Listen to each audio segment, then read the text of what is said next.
Hey guys, this is episode 12, I believe. Yep. And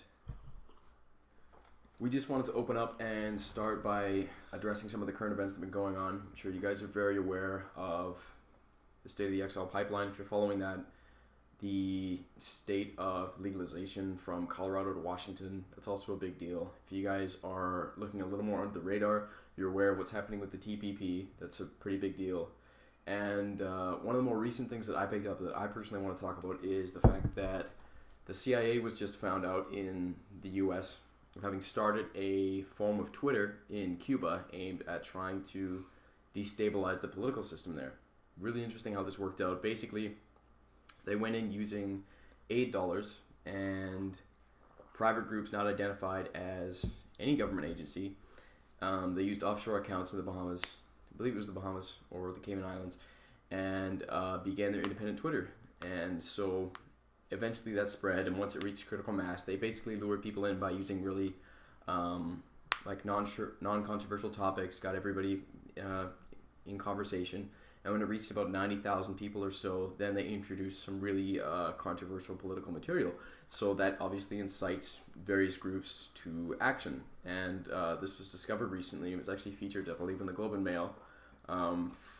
While we kind of tend to believe, for the most part, that these kind of things might happen, it's always interesting to see an actual event like this unfold, especially get a lot of attention in a major newspaper like Globe and Mail. I'm always feel my faith in humanity just rise that little bit when I see something like that go on. But yeah, how about you, man? What have I you recently came across actually what's it called? Have you heard of Reverend Al Sharpton? Yes, yeah. Yeah, he's a pretty famous figure, right? And I think we had an old picture of him like playing basketball with Marvin Gaye or something. But so he went on the record and said that I think in the 80s he provided information and essentially acted as a rat for the FBI when they were investigating the mafia. Really? And in this statement, he's like, well, I'm not a rat because rats hang out with rats, and I was never a rat, and nobody around me was ever a rat. I just did what was necessary and what every individual should do. And if anything, I'm not a rat, I'm a cat. I chase rats. And it's like, I don't know, it's... So is that verbatim? Did he say this? Yeah, that was pretty much word for word what he said. And just the idea of... We've been discussing the idea of people going to jail for crimes related to, like possession charges and these kind of things, which has been one of the major things driving people to actually push for legalization or decriminalization in a lot of areas. That they're just fed up with people being put in prison, tax dollars coming out, and there's a couple of things that came out like recently too, where the police would get ideas in their head about a person's residence, and then just based on some random information that they received, and they'd go in and do what they thought was going to be a drug bust and just come back empty-handed. There's a lady that walked into like a garden supply store and she started buying garden supplies. She bought some random things like fans, coolers, and there was like a book on like growing plants and cultivating and stuff. So everything that she bought and was purchasing was somehow monitored.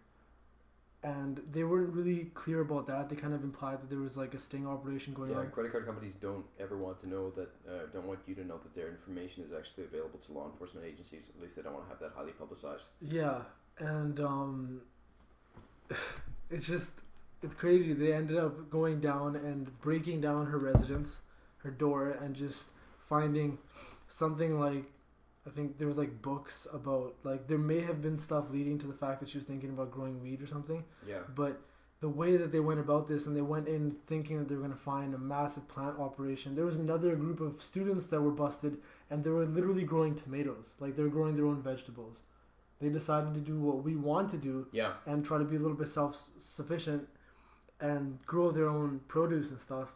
And they got busted for that. Yeah. Cause you actually see this kind of thing happening a lot down in the U.S. People that own organic farms, or they try to produce raw milk, these places get shut down. They have SWAT teams show up for a few of them. I guess it's bothering me so much because I see it in Aldergrove. Like, we grew up there, and I went to high school in the Aldergrove town area, and there's a helicopter that flies over Aldergrove, just up and down the rows, looking for grow ops and looking for suspicious activity, I guess, just all night. And that seems to a lot of people to be like a normal thing. They just laugh. They're like, "Oh, that's the helicopter that passes over." Ha ha Okay, ha. yeah. And I'm just like, this is messed up. Like, we always joked about how Aldergrove was kind of like a ghetto neighborhood and stuff. Yeah. But some of the stuff that I'm actually learning about it is making me think like we grew up in some rough areas, right? And shootings aren't that rare. Like, one of my friends was just saying that he heard 2 gunshots the other day in the middle of Aldergrove. You know? Yeah, really? What's by that? by like a high school area and stuff. So like around the nighttime, he's It's like positive they're gunshots? yeah, and he's like, so some people are like, oh, it could have been a car. He's like, it's honestly like he said he's heard like what a gun sounds like. Obviously he's gone to like shooting ranges and stuff, and he's like, this wasn't anything else. So it's just this kind of stuff happens, and people. There's been shootings that we've heard of. People. I don't know. Aldergrove's my lookout at it has changed a lot significantly. Yeah. Just based on the fact that it's got so much attention from the cops and stuff. Like, they're... Yeah, well, if we want to talk about Aldergrove for a little bit, it does have a really interesting history. It's actually one of the lowest income areas in either Canada. I know BC for sure. Oprah's people talked about it. Yeah. It's that big of a deal there in Canada. And, having gone there, I've been in the Aldergrove neighborhood. I didn't live too far from there myself. Yeah, it actually is kind of sad, to see suburban sprawl kind of go down that way. But Yeah. I mean, you were talking about what kind of finance basically supports that part of town. You know what I mean? Yeah, that's what you see on every street corner, and it's unfortunate you see that these pusher kids, these little kids that run around dealing drugs, they're young as like 15, 14, 16 years old. Yeah. And to them, it's a lot of them just jump out of school because they know that they can make a couple $100 a day. Yeah. Just running for some local gang or whatever, and that's like appealing to them. Yeah. And you see them like doing all this like messed up stuff. Like this one time, I think I mentioned it to you before. We live in an area which is very drastically, sorry, not drastically, but its majority of it is Caucasian and Asian people. So lately it started to change a little bit, but that's been kind of the pattern for a while. And in the area, there was you had such bad I totally just lost my train of thought. Well, let's explore the two sides of this coin, because on one hand you're talking about the lower income area. There's obviously education standards are dropping. BC and Canada as a whole is not reaching its education potential, but particularly in this low income area, we see a higher level of gang activity. We see younger and younger people getting involved in this because, frankly, being a part of the blue collar workforce, white collar workforce doesn't appear to be a very appealing option. So people turn to making a quick buck this way. When I lived out in Abbotsford, I encountered the same behaviors. At least I saw more of it than I did when I came out to here, which is Langley, or when I went out to if you go up north a little more. But on the other hand, you talked about police helicopters moving around at night. Now, Crazy. I guess the question I want to know is, to what extent do the two justify one another? You know what I mean? Because on the one hand, if you're busting people for growing marijuana at the taxpayer's expense to have people enter into, the legal system to come out with nothing but, a jaded attitude and come out and still perpetuate that, because really, I don't see it as being a big deal if you're growing marijuana. I don't see that as a major problem for the economy or for local people. A lot of people like to say that, there are a lot of negatives to smoking marijuana. Sure, like, be that as it may, it may have negatives. It depends on how people use them. But I'm wondering if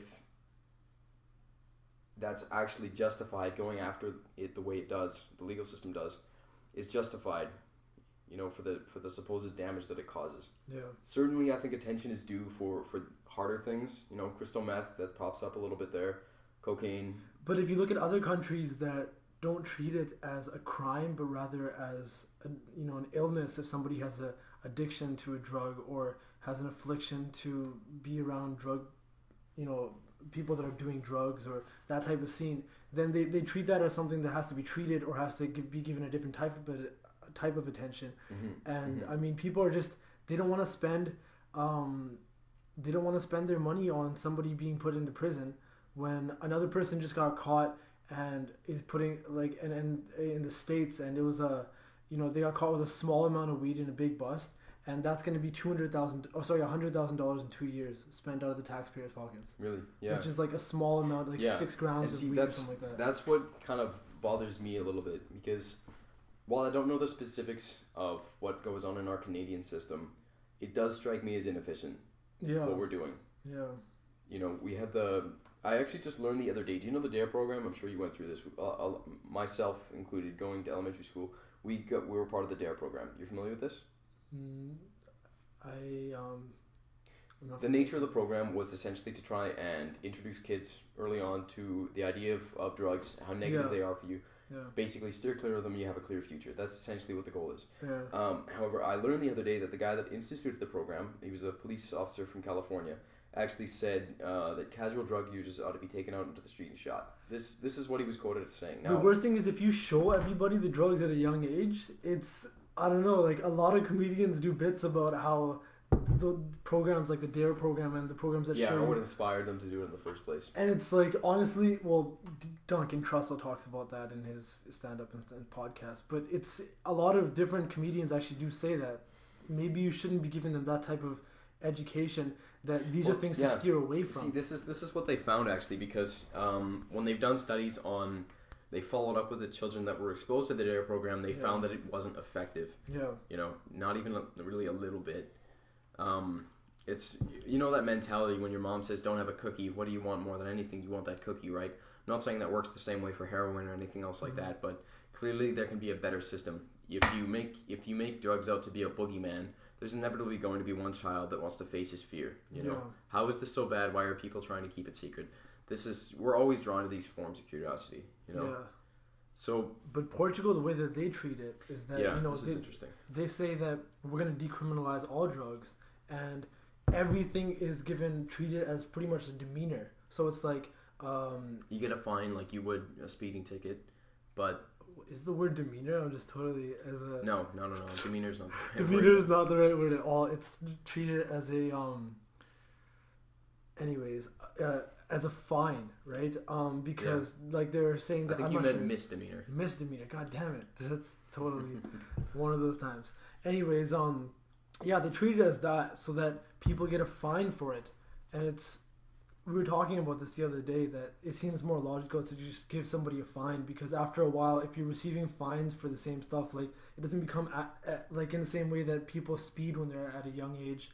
Then once they start getting tickets, then and they have to pay those tickets, they realize that it's not financially responsible for them to speed. Well, when I think about the kind of learning that I most benefit from, and this is difficult because this is only me talking right now. Yeah.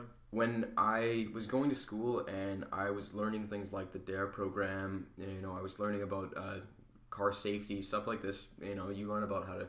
We all went inside that big makeshift house on like a Winnebago. The safety to house, understand, the safety house for learning how to treat fires.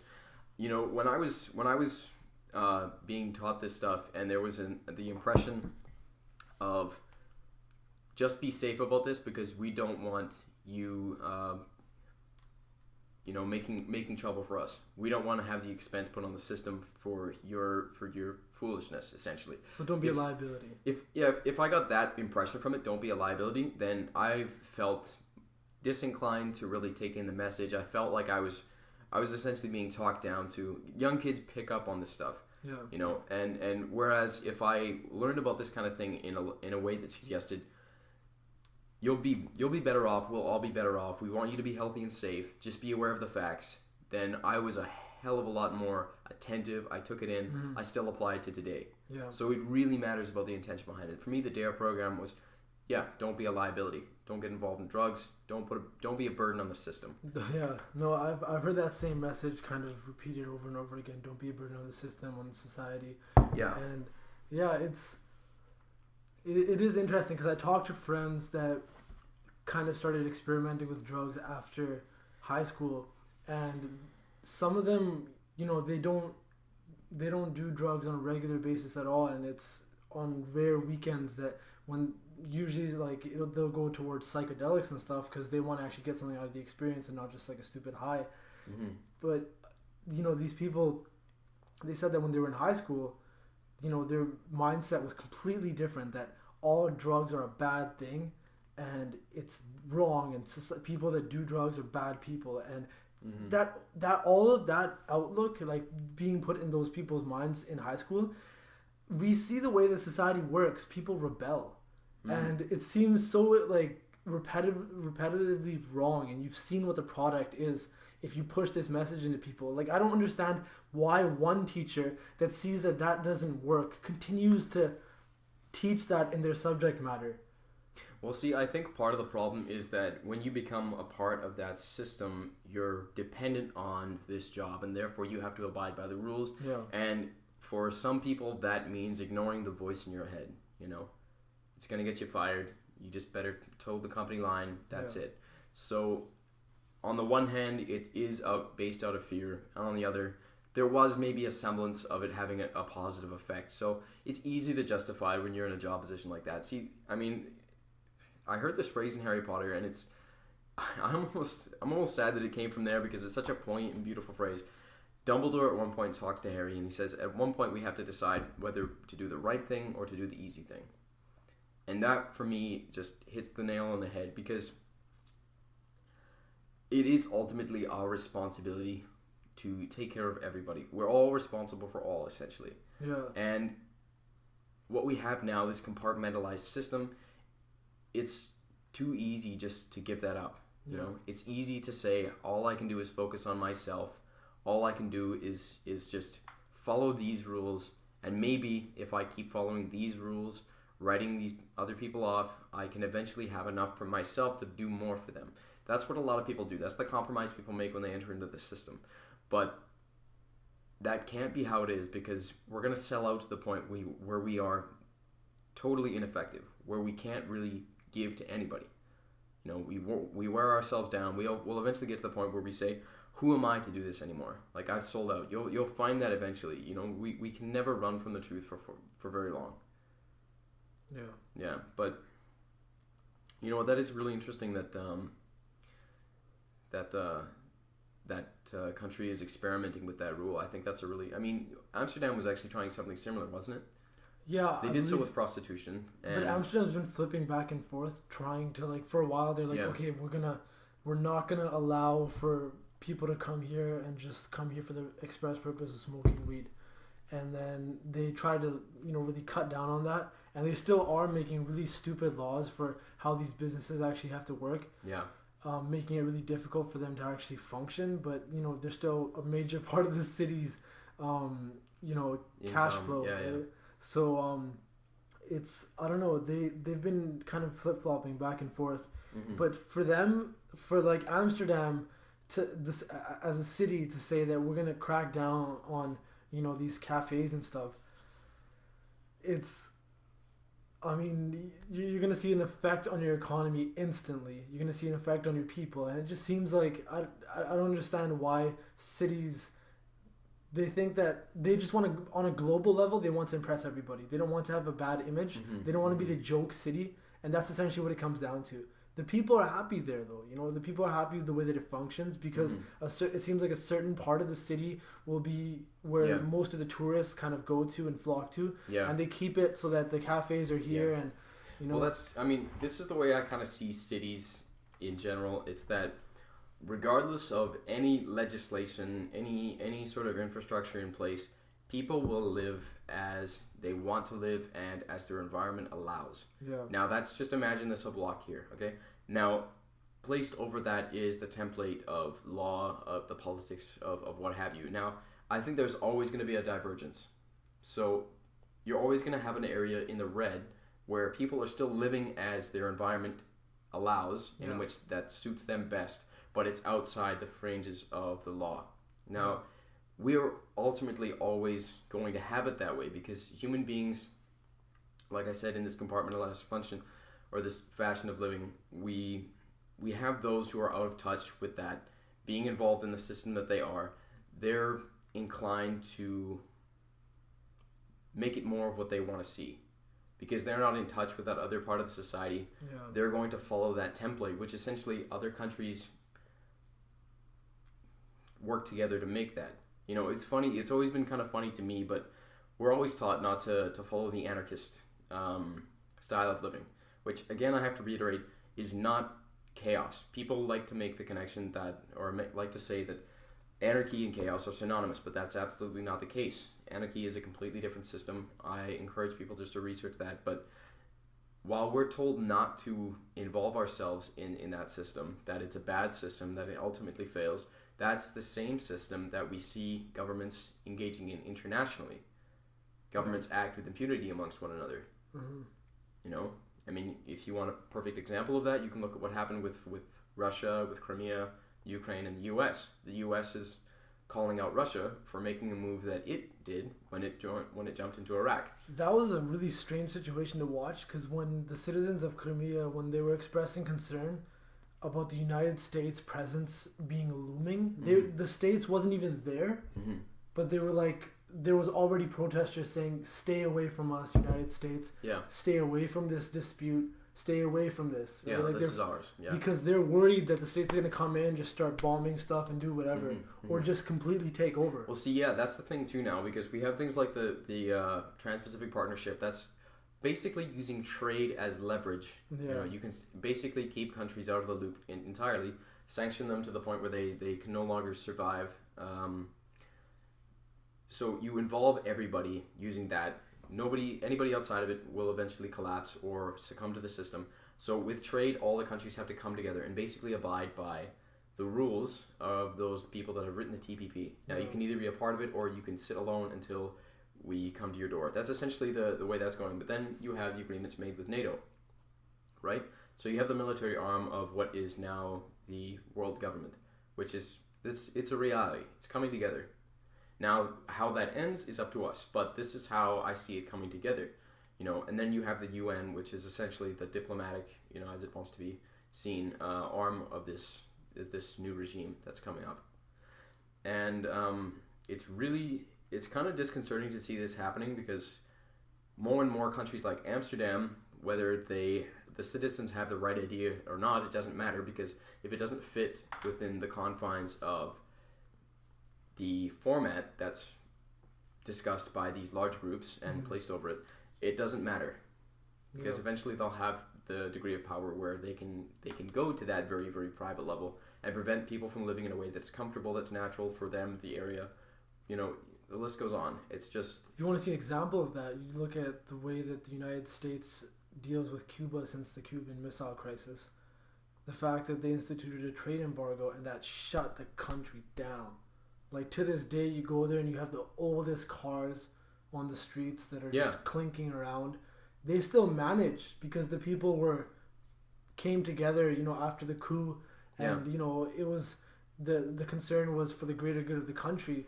They came together and they kind of still stayed together, but the States shut them out from the rest of the world too. Yeah. Because the rest of the world was walking on eggshells, saying that if we do trade with the States, then we're going to be in bad relations with them. Yeah. And that just goes to show you. That just goes to show you what trade and the sanctions thereof are capable of doing to a country. Yeah. Cuba's still holding it together, but we don't know what it could have been had it been different. So this is the power of trade, and in addition to that, the TPP has so much SOPA-like text within it. It's not even funny. It's much, much worse than SOPA in a lot of ways. Yeah. What you can do under this new law is you can patent forms of life. I mean, they're already doing this with GMOs, but you can also patent medical procedures. Yeah. So you can't perform a medical procedure on somebody that could be life-saving unless you pay or you involve yourself in a company. It's craziness. It's to the point where you don't know where to draw the line anymore. Well, I mean, actually the line is clearer now as a result, because we can see what is overtly wrong with this. That is overtly wrong. What we want now is to be free. When we started developing the idea of a society, naturally our wish was to have it controlled, because with control you're free from the pressures that nature exerts. nature is out of control, or at least it did appear so to us before we engaged the society that we have today. Yeah. But that's run amok now. That sense of control that we had initially developed to give us the comfort of the lifestyle that we enjoy today, and also to allow us to step into a position where we could make ourselves more efficient, basically develop into the golden age. That's become obsessive compulsive. But it was a required time period for us, though, right? Yeah. Because we're currently under the mindset that human evolution, human thought, it just reaches a climax where we have technology and stuff. But the thing is that we are constantly changing in the way that we perceive things, each other, situations. So the previous, paradigm that used to work for, quote unquote, civilization or civil societies and all these things, those were needed as stepping stools to get to the point that we are at now. Stepping stones? No, to get to the point that we are right. now. You're absolutely right about that. And yeah, exactly. Now though, we can move beyond it, and that's what we need to actually understand is what's the next step that we take. What is, like, as a society, people are all waiting for other people to take the action. That quote by Che Guevara, that revolution is not the apple which when ripe falls from the tree, you must make it fall. You must shake it almost, right? Like, you got to hit the tree. You got to get things going. But the thing is that we just keep waiting. But actually, you made that point just now, though, saying that every point that has preceded this one has led to this present moment. And so this present moment, in fact, that's the whole point of this podcast here, is we're trying to facilitate human evolution. Yeah. Because we know that human beings, we all in whatever small way we can, right? Yeah, absolutely. Small should be, that should be emphasized here. But, it's funny how this works in terms of money. A lot of people feel that money today it functions like a meritocracy, in that the people who are most worthy, most deserving, have the most money. Yeah. For somebody who has a lot of it, they think, well, I've earned this. This is real. I'm invested in this. I'm doing the right thing. Clearly, that's evidenced by how prosperous my life is. Never mind some of the little problems you see cropping up with the financial system. If they've gotten to that level, that's sort of the mentality. Everyone on the other side thinks it's unfair. It works from, well, not always though. People look at these individuals that are rich and they think they must have made it there by some way, right? Yeah, so, that's right. That's what I'm saying. It's and so what but the people, even the people that are, just normal, average Joe, middle class individuals in society, they look up at these individuals, and to actually, bring a little bit of previous, actually, whatever. I can't even think of my wording right now. To actually bring into the whole thing that happened with Bernie Madoff, right? Like the fact that they got caught, and the people were so surprised that individuals that are so high up in the business sector and actually work within this boardroom, very civil and industrialized way that we have established, those people are actually doing these things by immoral means. They're promising people money when there isn't going to be profit there. They have all these ways that they're actually just pulling people's money into their own pockets. Yeah. And people were shocked and appalled that this was happening, that this actually existed. Which is sad in itself, but right. But it was a realization for a lot of people, though. Yeah. Right. That the stock market is crazy. Happening.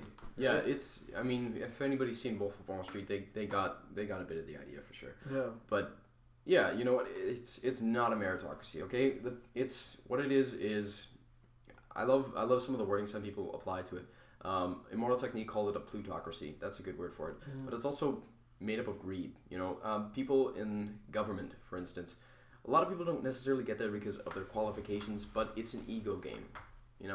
If your ego stipulates that you are to be respected, you're to hold a high position, you're going to have a lot of people under you. People will eventually find themselves in that position if they don't check themselves. Now, look at politicians.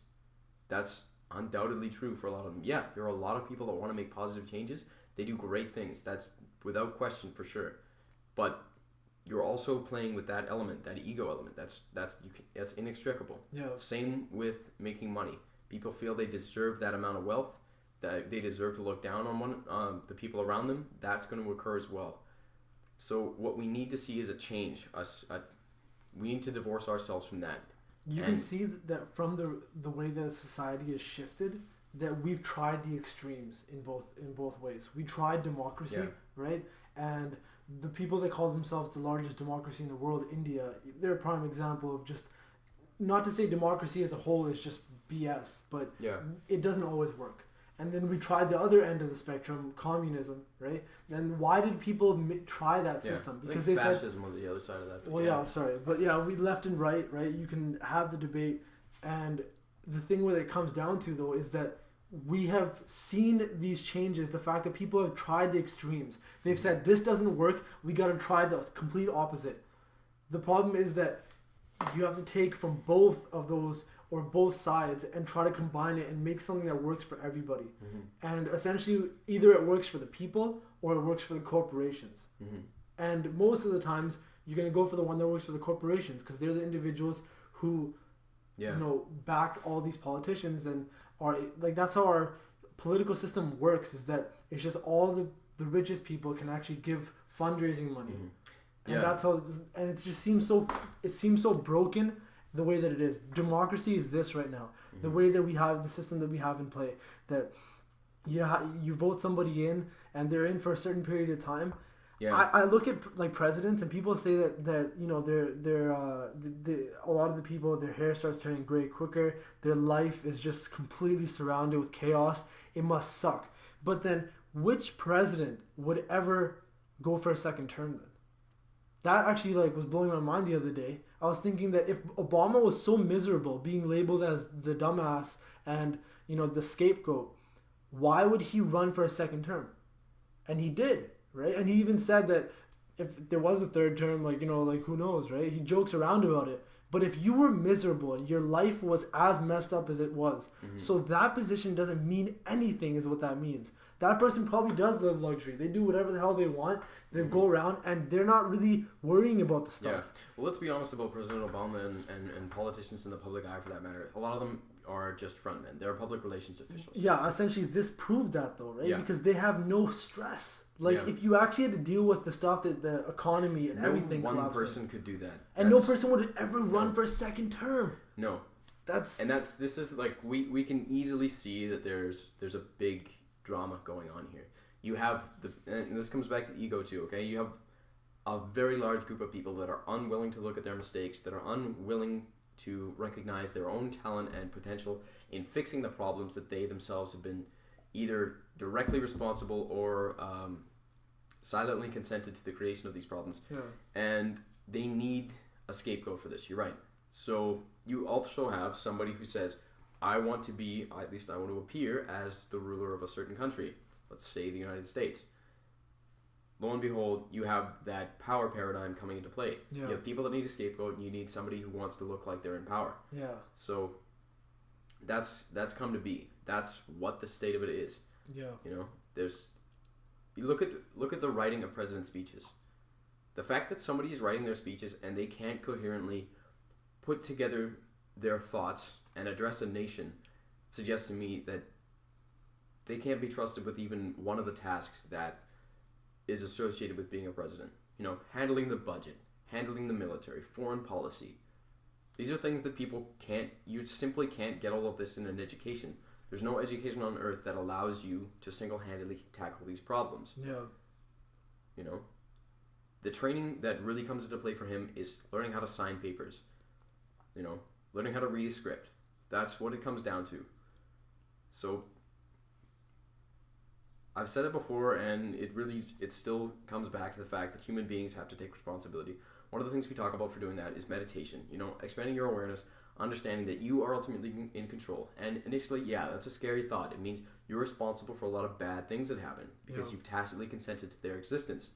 Nobody stood up to police brutality, and then it ran amok.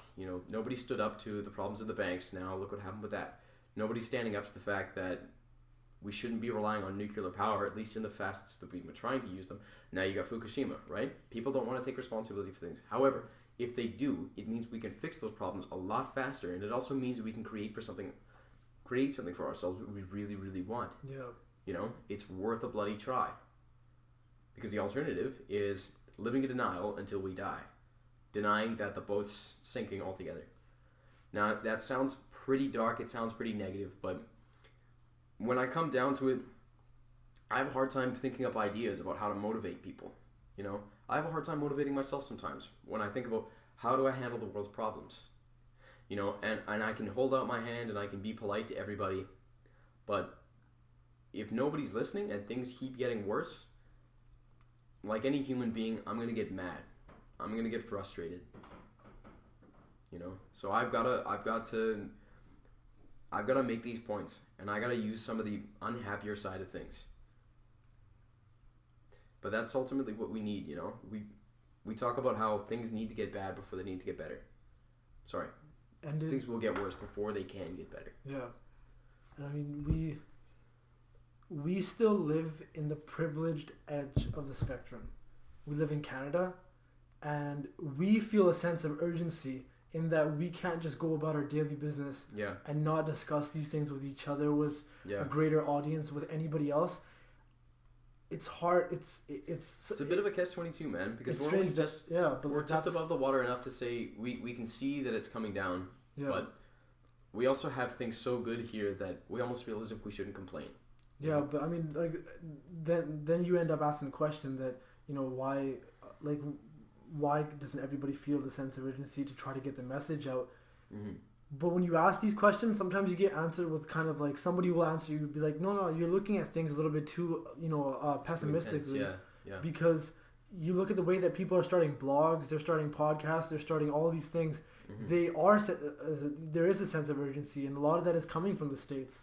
So, you know, sometimes I gotta eat my own words too, but I do feel like, you know, we need to just, the individual person has so much power in their voice. Yeah, words are unbelievably powerful. You know, in the old days, it was literally considered, it didn't matter what you were said. If it was a positive thing, it was a blessing. If it was a negative thing, it was a curse. Yeah. That was given that much power. Everybody had that. You literally have at your disposal the power to form matter. Yeah. That ranges from very physical matter, like this table here, to the very fine matter, the matter of thought. You're manipulating and molding it around before you send it to people. You know, that's a huge responsibility. It's also a huge power. You can do wonderful things with it. We've seen it. But I think that a lot of people do feel that. You know, more and more people that I talk to, even when I go to work, you know, I was talking to a guy the other day, really, really enlightened cat. You know, he was talking to me about how we want to live. You know, like, true, it's really, when we go to work, we do the 9-to-5 thing. We don't want to live that way. That's not how human beings should live. We have a creative capacity that far exceeds any one of those menial, repetitive, soul-crushing jobs. You know, we have so much more to give than that. And we only discuss these things when we're on our lunch break. Otherwise, we're just doing jobs that robots rightfully should be doing. I'm not belittling robots, but that's why we made them, right? To simplify menial tasks, to make them non-existent. Now, what I'd like to see, and I see this, like, there's a bit of friction here, but I'd like to see robots replacing about 95% of the jobs we have today.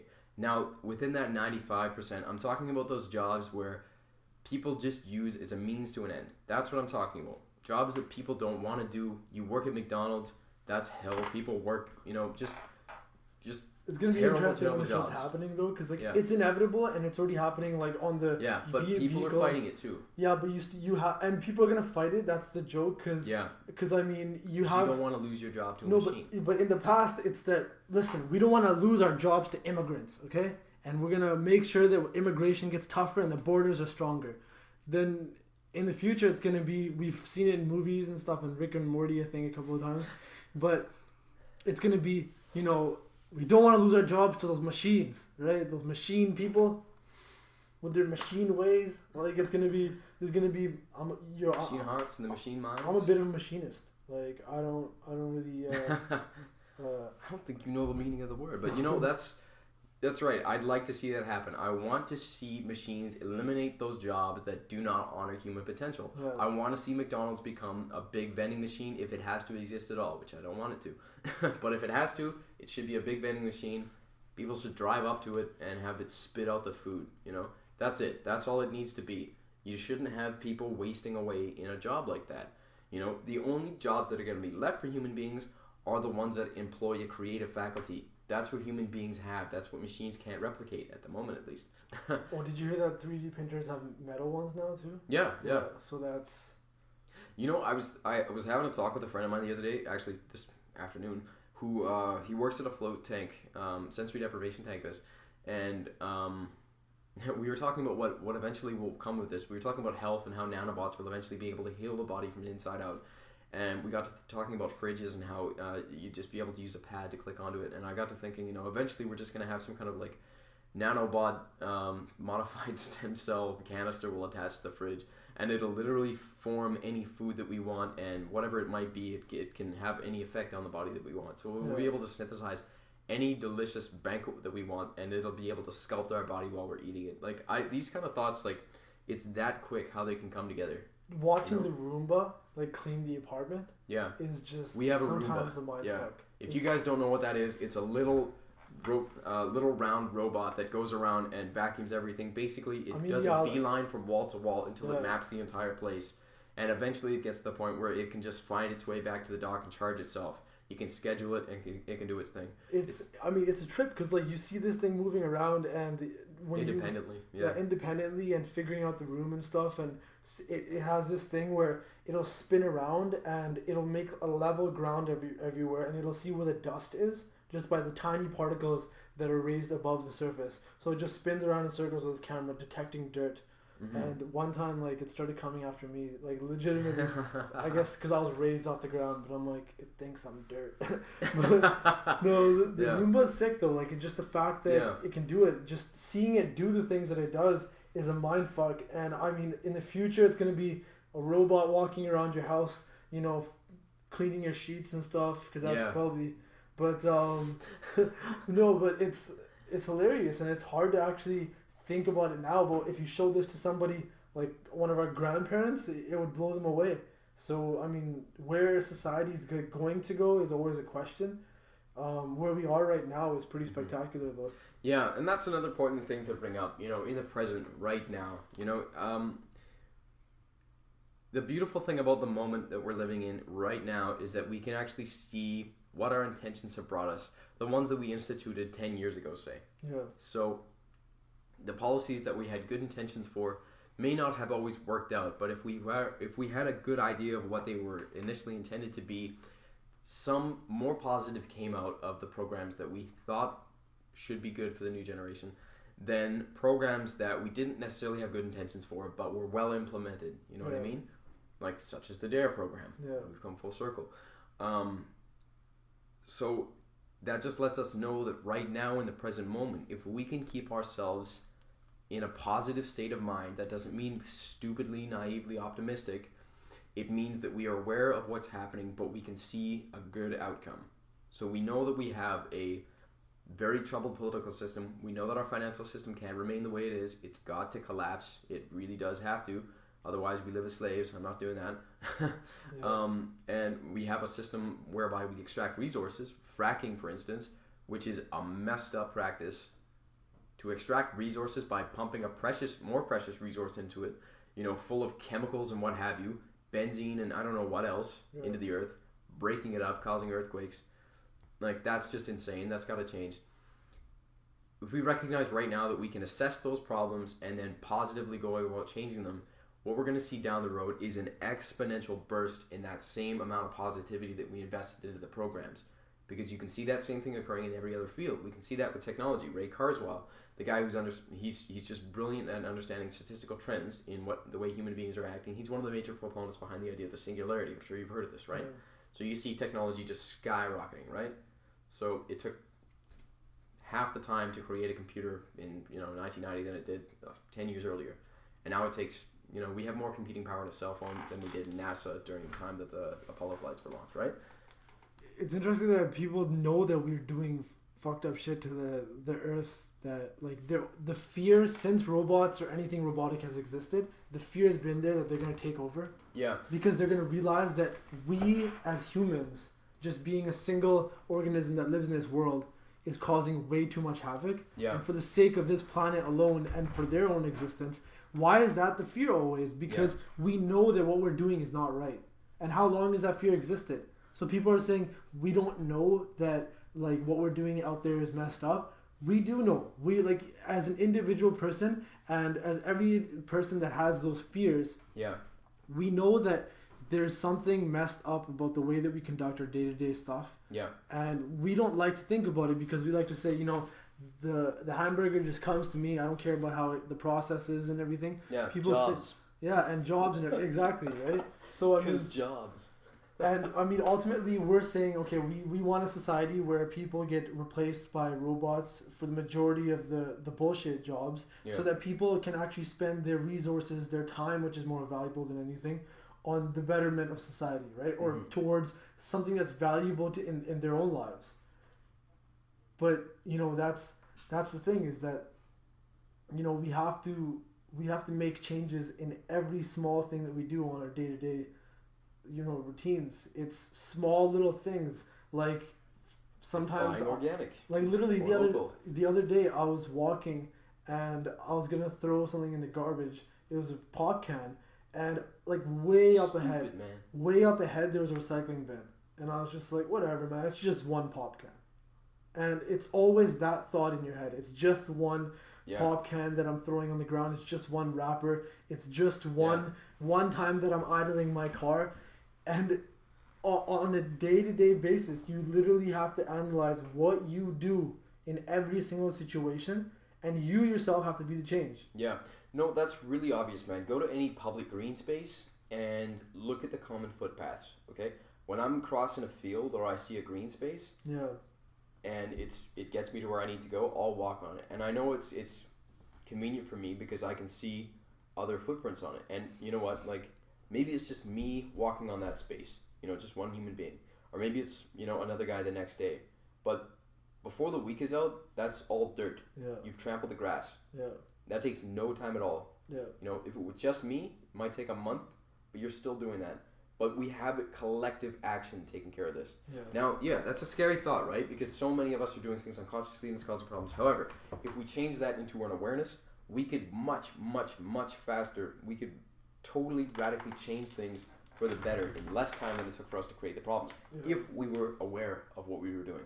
Yeah. And that's the biggest thing, is awareness, and just stopping to think about what you're doing before you do it. Because so much stuff in our lives is just like highway hypnosis, that you just go and you do it, and you're aware of the fact that you're driving. You remember that, like, growing up, your parents were always like, well, you just got to get through it. You just got to go through high school. You just got to get a job. You just got to pay your mortgage. You just got to find a good funeral home, you know, just like, where do you live in between that? You know what I mean? Like, what we really, really want is to be connected to one another. You know, we can create for ourselves something that's so enjoyable, and we do a lot of the time. But we'll always get to a point after having created that, and we'll say, what's better than this? I'm going to share it with somebody. You're always watching movies or TV shows or listening to music with your friend, and we all do this. Whenever we get to a certain part, we're looking at them to see the reaction. And we don't care about that anymore because we've seen it. We know all the punchlines, but it's when they laugh that we get the most enjoyment. Yeah, that's always like a funny thing that people make fun of a lot, that there's always that one person in the group who's at the comedy club looking at their other friends and they're not really laughing. But I looked at that for the innocence that it is. It's just the fact that you want to see other people enjoying themselves. Yeah. And that is really interesting that you put it in that perspective, because a lot of the times it is something to make fun of, because it's just like people feel like that individual can't enjoy themselves and they're relying on other people's reactions. But for a lot of people, you know, it's because they've already seen the thing before. That, or something like that, and that's really cool. You know, and I kind of get a roundabout. This is how I get my giggles. Is like, we call it Good News Podcast, and we're not always talking about good news. Sometimes it's pretty depressing stuff. But for me, in my own personal life, I had to experience something devastating. I had to be so depressed. You have to be on the point of suicide before you can see something that is ultimately so much more beautiful. Something that can make you turn around and say, wow, all the pain was worth it. That's what's necessary. And so for me, when I do a microcosm of that and I give a little speech about the evils of society and what it takes to get better, I love seeing in people the reaction that I did in the microcosm. So they'll look down for a second, they'll get depressed, or they'll get upset by that fact. But then they'll realize the sudden potential about all of that. And they'll see that there's new dimensions that come out of this. New dimensions of pleasure and joy and creativity that can come from this. And it's so enjoyable to see that look on their face change. You know what I mean? Yeah, it's not always easy to make them relive that horrible experience or to make them think about some of the darker things, but it's necessary, you know? And if you can do that in a gentle, loving way, then we have a better world, because at least one person recognizes what life can be, you know, what it is in the present moment. And we're about a decent time right now, 50 minutes. Yeah. Yeah, again, whenever we do these podcasts, we're slowly trying to take as much feedback from people and try to improve ourselves. Slowly. Yeah, and and now we're slowly getting to the point that we want to start going live soon on Ustream. Mm-hmm. And getting people on here is like a little bit of a obstacle because people's times, their schedules are always kind of different and wonky. No, it's very probable actually in the near future we hope to have quite a few new interesting guests. People we want to bring to the limelight. We want to say we did it first. But at the same time, though, we really need this as individuals, like this podcast. So making us sound desperate. Yeah, like we really need it as a way of expressing ourselves. It is an absolutely essential positive outlet for a lot of the thoughts in our heads. We encourage you guys to start your own podcast if you feel like there's too much clanging around in your head and you feel like not enough's being done about the things you're concerned about. Podcasts are a great way to go about it because the only way we're going to change things is by understanding one another's point of view. If you don't tell me that a certain take about people irritates you on the bus, I'm not going to think about it when I jump on the bus, and I might even be responsible for that irritating thing you experience. So there we go. That's why we have podcasts. Yeah. But yeah. Again, guys, thanks so much for watching. These are always a great pleasure to do. It's even greater pleasure to hear from you guys. Summer's coming around the corner. This is a really good time to do seed bombing. Just to reiterate, that has nothing to do with bombs. We just want to plant seeds everywhere. We want to see flowering plants that drop fruit all over the place. Just imagine a forest you can go to where you can step out of the forest and you can have an armful of fruit. I don't know. That sounds appealing to me. These are just ideas here. But yeah, guys, in the meantime, enjoy the rest of your week. All the best.